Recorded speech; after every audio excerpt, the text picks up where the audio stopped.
اس طرح راہ چلتے ہوئے پہلی بات تو یہ ہے کہ پیشاب کرنا ہی نہیں چاہیے۔ اگر پیشاب بہت زیادہ تیز آ رہا ہے اور کنٹرول سے بھی باہر ہوتا چلا جا رہا ہے تو پھر آپ اس بات کی تسلی ضرور کر لیں کہ آپ جس جگہ پر پیشاب کرنے لگے ہیں وہاں آپ سے پہلے کسی ایسے شخص نے نہ پیشاب کیا ہو جس کے پیشاب میں سوزاک کے جراثیم تھے۔ یعنی آپ جس جگہ پر پیشاب کرنے بیٹھنے لگے ہیں آپ اس بات کی تسلی کر لیں کہ وہاں پر کسی بھی شخص نے پیشاب نہ کیا ہو۔ آپ وہاں پر بیٹھ کر پیشاب جو کر رہے ہیں آپ پہلے ہی شخص ہوں۔ تو ناظرین، اب سوزاک کی علامات کے بارے میں بات کرتے ہیں۔ سوزاک میں مبتلا شخص کو ہر 10-15 منٹ بعد پیشاب کی شکایت ہوتی ہے، اور یہ شکایت اس قدر تیز ہوتی ہے کہ مریض جو ہے وہ یہ محسوس کرتا ہے کہ مجھے بہت زیادہ پیشاب آ رہا ہے، لیکن جب وہ پیشاب کرتا ہے تو صرف پیشاب کے چند قطرے ہی نکلتے ہیں۔ اس طرح 10-20 منٹ کے وقفے سے اس کو سارا دن ہی پیشاب آتا رہتا ہے۔ سوزاک میں مبتلا شخص کو جب بھی پیشاب آتا ہے تو ہر بار پیشاب جلن اور درد کے ساتھ آتا ہے، اور مریض کے نفس میں بھی درد ہوتی رہتی ہے۔ اس مرض میں مبتلا شخص خودکشی کرنے کے متعلق سوچنے لگتا ہے۔ اس کی خواہش ہوتی ہے کہ اسے پیشاب کی حاجت ہی محسوس نہ ہو۔ ناظرین، سوزاک میں مبتلا شخص کے نفس میں سارا دن درد ہوتی رہتی ہے، چاہے پیشاب آئے یا نہ آئے۔ درد جو ہے وہ سارا دن ہوتی رہتی ہے اور جلن بھی ہوتی رہتی ہے۔ ہاں، البتہ جب پیشاب آئے تو اس وقت کچھ زیادہ ہوتی ہے۔ پھر اگر پیشاب کی بات کی جائے تو سوزاک کے مرض میں مبتلا شخص کے پیشاب میں لیس آتی ہے، جس کو مزی بھی کہتے ہیں۔ اس طرح جب مرض تھوڑا سا بڑھتا ہے تو پھر مریض کے پیشاب میں لیس کی جگہ منی آنے لگتی ہے۔ اس طرح جب مرض میں اور بھی اضافہ ہوتا ہے تو پھر مریض کے پیشاب میں منی کی جگہ پیپ آنے لگتی ہے۔ اس طرح جب یہ مرض مزید بڑھ جائے تو پھر مریض کے پیشاب میں خون آنے لگتا ہے۔ یہ مرض کی چوتھی اور آخری سٹیج ہوتی ہے۔ ناظرین، سوزاک کے مرض میں مبتلا شخص کی بھوک جو ہوتی ہے وہ مکمل طور پر اڑ جاتی ہے، اس کو بھوک نہیں لگتی۔ اس کے علاوہ سوزاک کے مرض میں مبتلا شخص جو ہے وہ ہمیشہ قبض کا شکار رہتا ہے۔ سوزاک کے مرض میں مبتلا شخص کی کمر اور جوڑوں میں درد رہتی ہے، اس کا کوئی بھی کام کرنے کو دل نہیں کرتا، وہ سستی اور نقاہت کا شکار رہتا ہے، اور جسم ہر وقت تھکا تھکا سا محسوس ہوتا ہے۔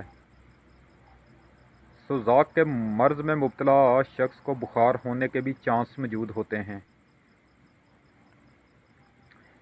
ناظرین، اس مرض کو پہلی ہی سٹیج پر کنٹرول کر لینا ہی بہتر ہوتا ہے۔ خدا نخواستہ اگر یہ مرض بڑھتا چلا جائے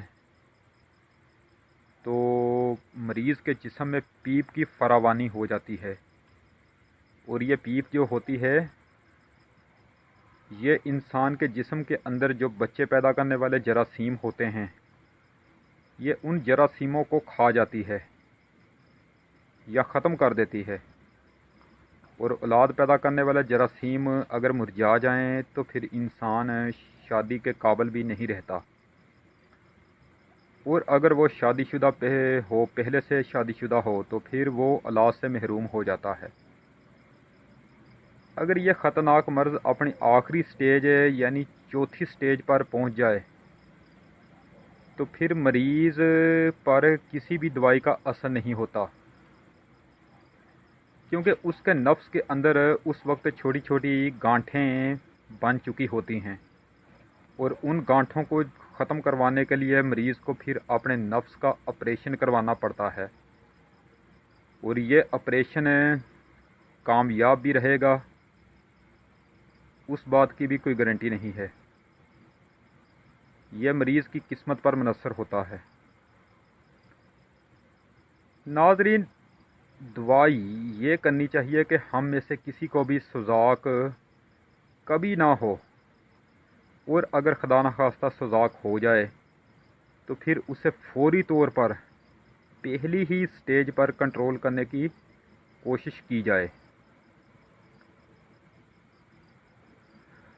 سوزاک کے مرض میں مبتلا شخص کو زیادہ سے زیادہ پانی پینا چاہیے۔ سوزاک کے مرض میں جو شخص مبتلا ہوتا ہے وہ اس ڈر سے پانی کم پیتا ہے کہ جتنی بھی بار پیشاب آئے گا اس کو درد کا عذاب جھیلنا پڑے گا، یہ سوچ کر مریض پانی بہت کم پیتا ہے۔ لیکن حقیقت یہ ہے کہ پانی کم پینے سے یہ مرض اور بھی تیزی سے بڑھتا ہے، اس لیے جو شخص اس مرض میں مبتلا ہو اس کو زیادہ سے زیادہ پانی پینا چاہیے، بے شک اس کو جتنی بھی بار پیشاب کیوں نہ آئے، جتنی بھی بار درد اس کو جھیلنی پڑے۔ ناظرین، یہ بات بھی یاد رکھنی چاہیے کہ جب آپ کو پیشاب جلن اور درد کے ساتھ آنا شروع ہو گیا ہے تو اس کا مطلب یہ نہیں کہ آپ کو سوزاک ہی ہو۔ بعض اوقات بہت زیادہ گرمی میں چلنے پھرنے یا کام کرنے والے جو لوگ ہوتے ہیں ان کو گرمی کی وجہ سے بھی پیشاب جل کر جلن اور درد کے ساتھ آنے لگ جاتا ہے۔ اب یہ کیسے پتہ چلے گا کہ ہمیں پیشاب جل کر جلن اور درد کے ساتھ جو آ رہا ہے وہ گرمی کی وجہ سے آ رہا ہے یا پھر سوزاک کی وجہ سے آ رہا ہے؟ اس کا بہترین حل یہ ہے کہ آپ کسی نئی اور صاف ستھری شیشی میں پیشاب کر کے اس کو لیبارٹری لے جائیں، اور لیبارٹری والے کو کہیں کہ اس کا یورن وی ٹی آر کا لفظ آپ نے استعمال کرنا ہے، اس کو کہیں کہ آپ urine V T R test کر دیں، یعنی آپ کہیں کہ میں نے اس کا urine V T R test کروانا ہے۔ اگر رپورٹ آنے پر آپ کی رپورٹ پازیٹیو آئی تو پھر آپ کو سوزاک ہے، اور اگر رپورٹ نیگیٹو آئی تو پھر آپ کو سوزاک نہیں ہے بلکہ آپ کو بہت زیادہ گرمی ہو چکی ہے، جس کی وجہ سے یہ پیشاب جل کر جلن کے ساتھ اور درد کے ساتھ آ رہا ہے۔ ناظرین، اب ہم سوزاک کے علاج کی بات کرتے ہیں۔ ناظرین، آپ نے پنسار کی دکان سے 50 گرام رال سفید، 50 گرام کلمی شورا، 50 گرام تباشیر اور 25 گرام چھوٹی الائچی، یہ چاروں چیزیں لے لینی ہیں۔ آپ نے یہ چاروں چیزیں اپنے گھر میں موجود گرائنڈر مشین سے یا چٹھو سے پیس لینی ہیں۔ اگر آپ کے گھر میں گرائنڈر مشین یا چٹھو موجود نہیں ہے تو پھر آپ نے یہ چاروں چیزیں پنسار کی دکان سے ہی پسوا کر لے آنی ہیں۔ پنسار کے پاس دوائیں پیسنے والی مشین موجود ہوتی ہے، اگر آپ پنسار سے یہ چاروں چیزیں پسوائیں گے تو وہ 30 یا 40 روپے اضافی یعنی پسوائی کے پیسے آپ سے لے لے گا۔ جب یہ چاروں چیزیں پیس کر پاؤڈر کی شکل کا سفوف بن جائے تو پھر اس کو آپ نے استعمال کرنا ہے۔ اس کے استعمال کا طریقہ کار کیا ہے؟ اس کا طریقہ کار یہ ہے کہ آپ نے 3 ٹائم صبح، دوپہر، شام اس کا 1 چمچ شربت بزوری کے ساتھ کھانا ہے۔ اگر آپ کے پاس شربت الائچی موجود ہے تو پھر آپ اس کے ساتھ بھی یہ دوا کھا سکتے ہیں۔ اور اگر آپ یہ دوا شربت کی بجائے کچی لسی کے ساتھ کھائیں گے تو پھر یوں سمجھیں کہ یہ سونے پہ سہاگا ہے، کیونکہ کچی لسی جو ہوتی ہے اس کی تاثیر شربت سے بھی زیادہ ٹھنڈی ہوتی ہے، اور اس طرح آپ کو بہت جلد آرام آ جائے گا۔ اس دوائی کے ساتھ ساتھ آپ دن میں 2 مرتبہ گاجر کا جوس پئیں۔ اگر سردی کا موسم نہیں ہے تو پھر آپ گنے کی راب یا سیب کا جوس پی سکتے ہیں۔ سوزاک کے مرض میں مبتلا شخص کو ہر قسم کی گرم چیزوں کے استعمال سے پرہیز کرنا چاہیے۔ اس کے علاوہ زیادہ سے زیادہ میٹھی چیزوں کا استعمال کرنا چاہیے، کیونکہ میٹھی چیزیں جو ہیں وہ بھی سوزاک کے مریض کے لیے بہت مفید ثابت ہوتی ہیں۔ لیکن میٹھی چیزیں بھی وہ کھائی جائیں جن کی تاثیر ٹھنڈی ہو۔ یہ دوائی استعمال کر کے آپ 4-5 دن میں ٹھیک ہو جائیں گے، لیکن آپ نے یہ دوائی کم از کم 20-25 دن تک استعمال کرنی ہے، کیونکہ اگر آپ نے 4-5 دن بعد یہ دوائی چھوڑ دی تو یہ سمجھ کر کہ اب تو میں ٹھیک ہو چکا ہوں، لیکن یاد رکھیں کہ یہ جو سوزاک کے جراثیم ہوتے ہیں یہ ابھی ختم نہیں ہوئے، یہ وقتی طور پر رک گئے ہیں۔ اگر آپ نے 4-5 دن بعد یہ دوائی چھوڑ دی تو یہ سوزاک کے جو جراثیم ہیں یہ دوبارہ سے آپ پر حملہ کریں گے۔ اس لیے بہتر یہی ہے کہ دوائی کو نہ چھوڑا جائے، اس کو 20-25 دن تک استعمال کیا جائے۔ سوزاک کا پرفیکٹ علاج ہی بہتر ہے۔ تو ناظرین، آخر میں ایک بار پھر آپ کو راستے میں چلتے ہوئے پیشاب کرنے کے حوالے سے کنفرم کرتا چلوں کہ اگر کوئی ایسا شخص جو سوزاک کے مرض میں مبتلا ہے وہ اگر راستے میں کسی جگہ پر پیشاب کرتا ہے تو اس کے پیشاب سے نکلنے والے سوزاک کے جو جراثیم ہوتے ہیں وہ جلدی ختم نہیں ہوتے، یعنی راستے میں جس جگہ پر اس نے پیشاب کیا تھا اس جگہ پر سوزاک کے جو جراثیم ہیں وہ 2-3 دن تک رہیں گے، اس کے بعد وہ جراثیم ختم ہوں گے۔ اسی لیے آپ کو کسی جگہ ٹھہر کر راستے میں پیشاب کرنے سے اجتناب کرنا چاہیے۔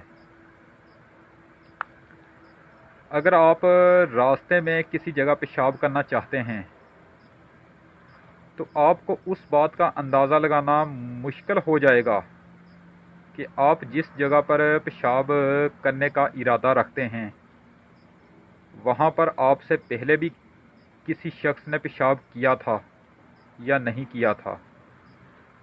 پیشاب اگر کسی نے تازہ کیا ہوگا تو اس کا تو پتہ چل جاتا ہے، لیکن اگر کسی کو پیشاب کیے ہوئے 8-10 گھنٹے گزر جائیں تو پھر ایسی صورت میں آپ کو یہ پتہ نہیں چل سکے گا کہ وہاں پر کسی نے پیشاب کیا تھا یا نہیں۔ ایک اور بات، اگر کسی ایسی عورت نے راستے میں پیشاب کیا ہو جس کو ماہواری آئی ہو تو اس صورت میں بھی اگر آپ اس کے کیے ہوئے پیشاب کے اوپر جا کر پیشاب کرو گے تو آپ کو سوزاک ہونے کے خطرات موجود ہوتے ہیں۔ پھر اس کے علاوہ ایک اور بات میں آپ کو بتاتا چلوں، یہ جو سوزاک کا مرض ہے یہ صرف مردوں کو ہی نہیں ہوتا، بلکہ مرد اور عورت دونوں اس کا شکار ہوتے ہیں۔ یہ مرض دونوں کو ہو سکتا ہے۔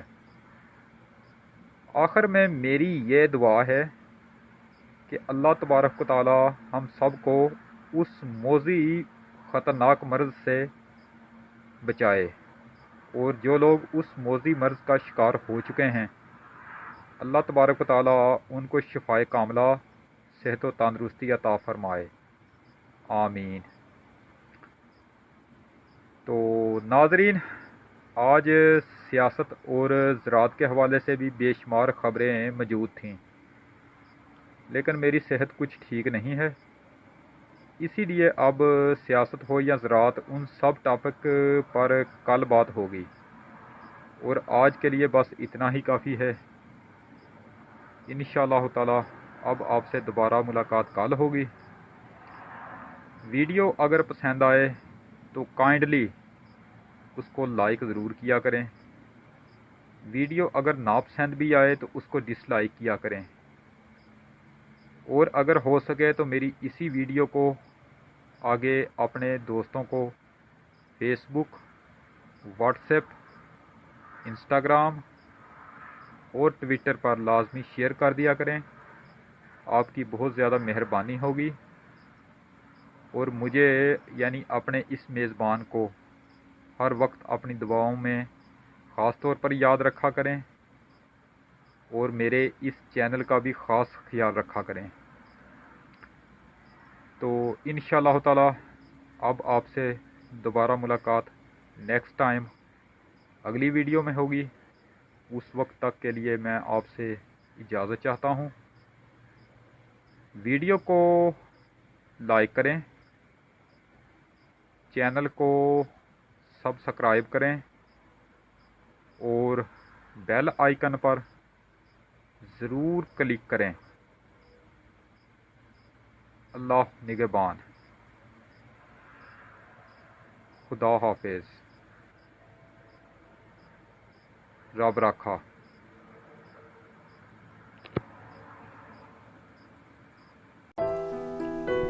اے اللہ، ہم آپ کی پناہ چاہتے ہیں، ہر برے دن سے، ہر بری رات سے، ہر بری گھڑی سے، ہر برے لمحے سے، آنے والے وقت کی آفتوں، بلاؤں، مصیبتوں، پریشانیوں، غموں، فکروں، دکھوں اور ہر قسم کی بیماریوں سے۔